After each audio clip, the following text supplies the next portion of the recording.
Sorry, just because you brought up Quentin Byfield, I just wanted to mention. So in the NHL Scouts poll, they asked about international tournaments. About 70% plus on a scale 1 to 5 rated it for importance 3 or higher.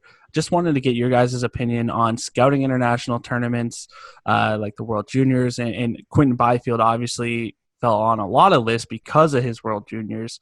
Perfetti went higher back in August because of his Holinka tournament. So just Tony, give us your thoughts first on scouting during international tournaments. Don't do it. Just don't watch any.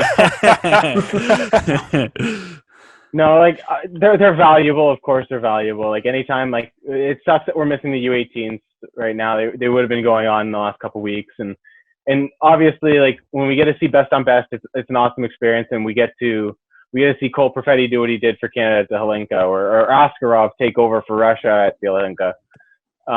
But there's so many people that get so hyped up because of these tournaments and whatnot. And the thing with the World Juniors especially is sometimes the guy's only on the team because his country doesn't have enough 19-year-olds to make the team. Like realistically, like we shouldn't be seeing, like, don't get me wrong, I love seeing Stützle and Peterka and Reichel and all these guys that were draft eligible for Germany. But on most hockey teams, you're not getting 3, 4, 5 draft eligible guys.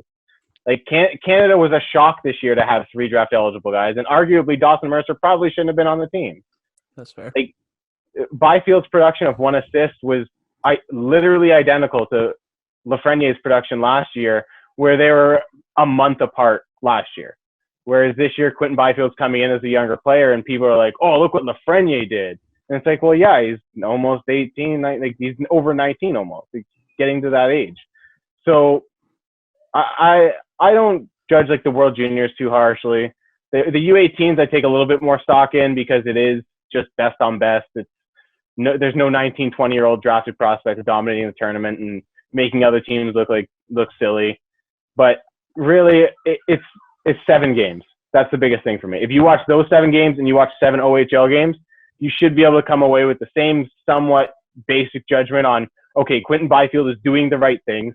He's, like Will said, he's pushing play to the center of the ice. He's creating offensive chances. I don't know. With the international tournaments, you don't get the same opportunity sometimes, and that's just how it is.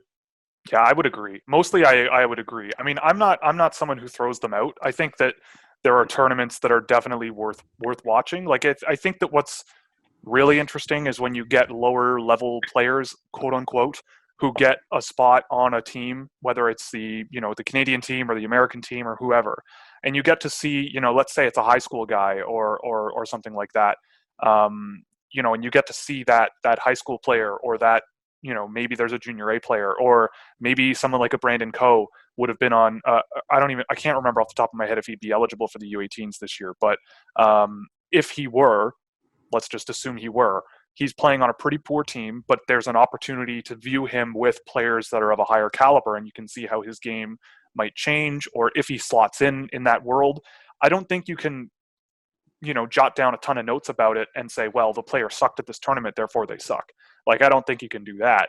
I think that, something like, for me personally, last year at the under 18, seeing Yaroslav Askarov play against the US team and play those games really indicated to me that he's legit, and that there's a reason why he's ranked so high. And you kind of can see, you kind of get a bigger stage, and you can see it maybe colors your opinion on certain situations and says, okay, we're removing this player from an unfamiliar situation and then putting him in front of everyone.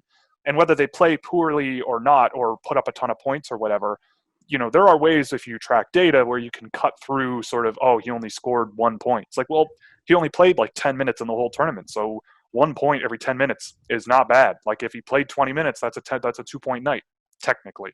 So I think you have to be really careful about how I think you choose your words to analyze a tournament performance. I think it factors in, but I look at Quentin Byfield and I feel exactly how Tony feels.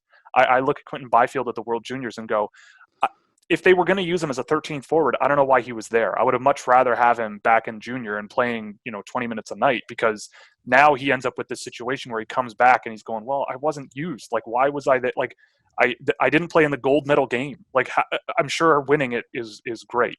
I'm sure winning a medal in that tournament feels great, but he literally was not a factor in the gold medal game, which is unfortunate because he's such a talented player.